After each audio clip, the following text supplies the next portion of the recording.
तीसरा है receiver. Receiver आदेश 40, receiver की नियुक्ति की जा सकती है, ये भी आर्डर है।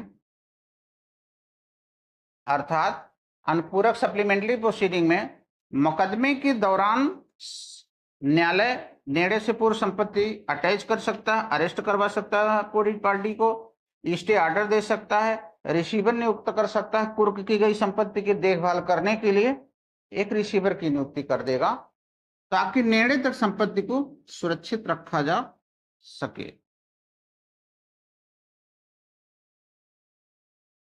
तो निर्णय से पूर्व गिरफ्तारी, निर्णय से पूर्व कुर्की, टेम्पोररी इंजंक्शन, रिसीवर, इस माध्यम से न्यायालय कार्रवाइयां कर सकता है।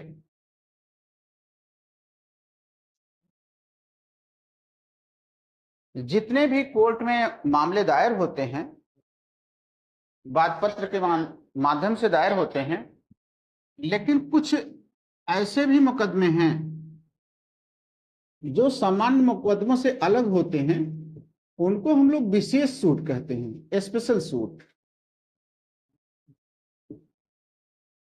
कुछ स्पेशल सूट हैं वो ऐसे नहीं दायर हो पाएंगे, जैसे आपको ए ने बी को मारा सीधे गए न्यायालय में दायर कर दे, वो ऐसे नहीं दायर होंगे।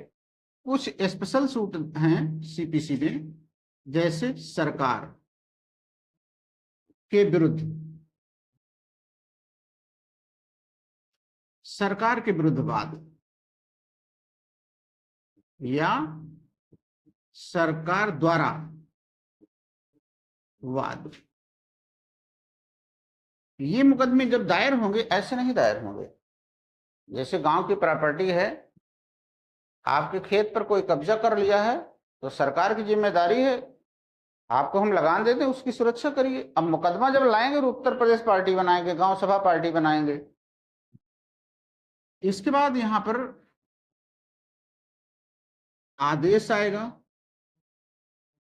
आदेश 27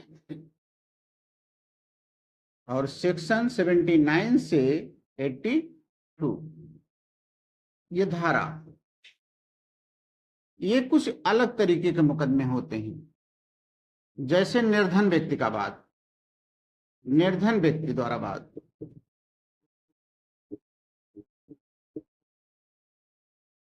निर्धन व्यक्ति द्वारा वाद, आदेश 33, धारा नहीं इस पे।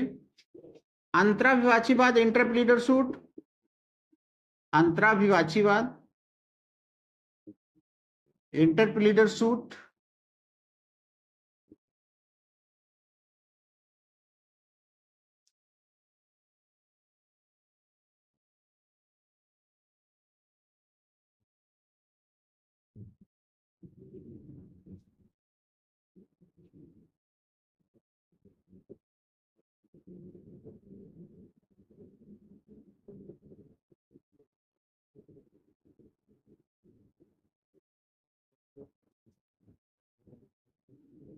तो निर्धन व्यक्ति द्वारा वाद, इंटरप्लीडर सूट, ये तीन मुकदमे जब दायर होंगे, सारे मुकदमे से अलग तरीके से दायर होते हैं।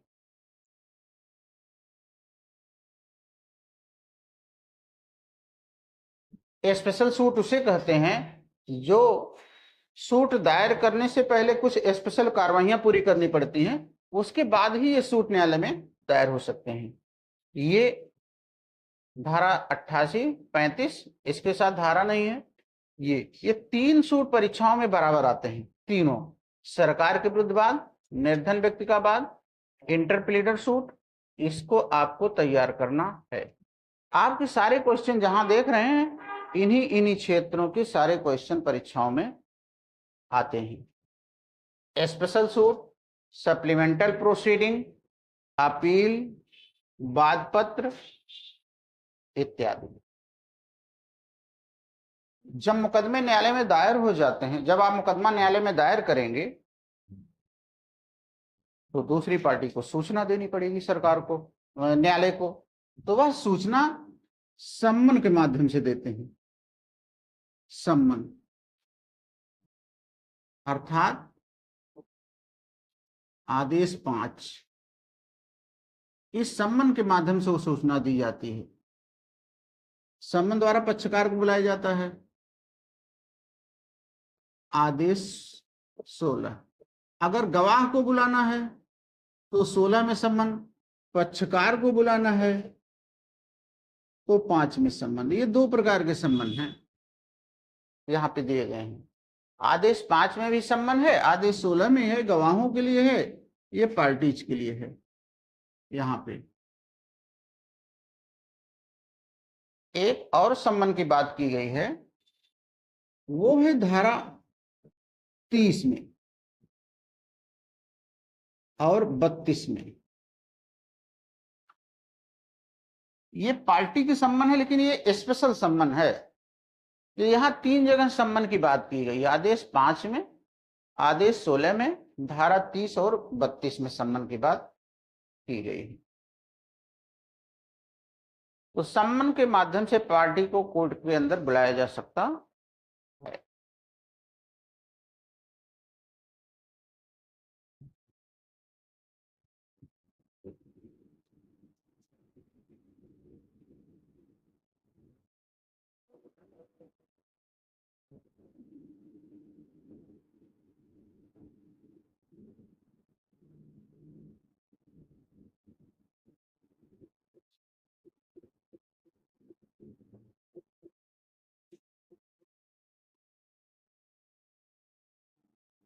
ज्वाइंटर of the plaintiff, ज्वाइंटर of the defendant. ये इसको जरा देखिए। पक्षकारों को जोड़ना मतलब वादी जोड़ते हैं, प्रतिवादी जोड़ते हैं। जैसे 4 बच्चे मिलकर के एक बच्चे को पीट दिए, अब वो जब मुकदमा लाएगा चारों को जोड़ेगा, इसको कहा जाएगा कि ज्वाइंटर ऑफ डिफेंडेंट। चारों मिलकर एक को पीट रहे हैं, ये चारों को पार्टी बनाएगा कि चारों मिलकर के हमें क्षतिपूर्ति दें। ये होगा ज्वाइंटर ऑफ द डिफेंडेंट। अब ज्वाइंटर ऑफ द प्लेंटिफ देखिए, ये चारों मिलकर जब उसको मार रहे हैं तो उसके गोद में बच्चा है, उसको भी चोट लग रही है, उसके पिता आ गए छुड़ाने के लिए, उसको भी पीट रहे हैं। अब इधर हो गया ज्वाइंटर ऑफ द प्लेंटिफ, इधर हो गया ज्वाइंटर ऑफ द प्लेंटिफ। आप अपनी कार से जा रहे हैं और कार को डंपर ने मारा, कार में बैठे हुए हैं बाप, बेटे और उनका लड़की, तीनों जा रहे हैं परीक्षा दिलवाने।